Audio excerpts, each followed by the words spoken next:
Markets searching for direction on the first trading day of December. Historically speaking, December tends to be a good month for investors, but are there risks that could derail what's expected to be a strong month for stocks? For that, we went to Jared. Yahoo Finance's Jared Blikre is at the Interactive with more. Brad, that gets funnier every single time. Thank you for that. All right, we got to take a look at what's happening in December. Memorize this map here, because probably what usually happens is we just get for the first half of the month a little bit of a rise, a little bit of a decline, and then as the market turns into paint dry on the wall, and about as fun to watch that as it is the market, that's when things just start up that little creep, I would say. Yeah, I called it creep into the end of the year. And by the way, the Santa Claus rally is the last 5 trading days of this year, plus the next 2 days of the following year. And let me show you another way, another map of looking at, way of looking at the market. You can look at it in the terms of the VIX. Now, the VIX typically moves inversely to stock prices. So the cyan line is what we expected for the year.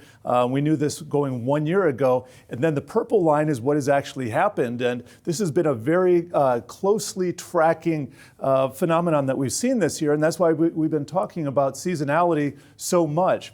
Now, let me get to some of the indices. I was just looking at the year-to-date performance, and a lot of these global market indices, the NASDAQ up 35%, but then we have the Nikkei up 28%. In Spain, the IBEX is up 23%, S&P 18%, even the Bovespa up 15%. So really good swath and, I guess, diversified index collection from around the world. And when we take a look at the sector action, wow, tech up 48%, followed by communication services and discretionary.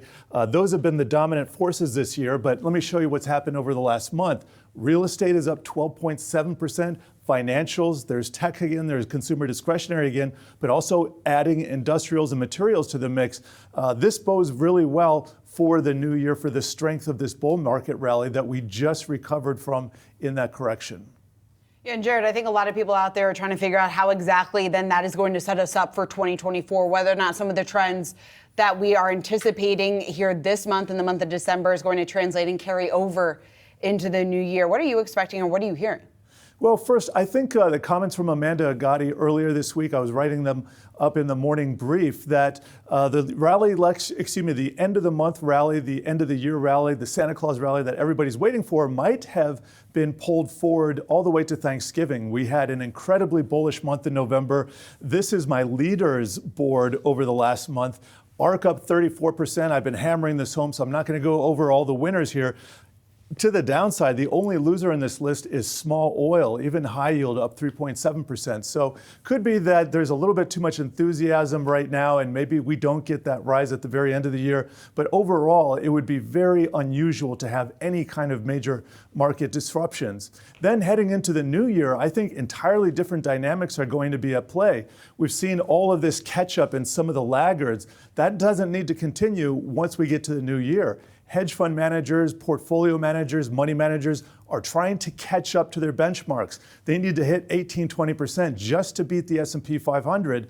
So that chase, that game is going to end at the end of this year. And so that's why I think the new year is just going to be an entirely different trading regime. We'll just have to feel it out and see what comes of it.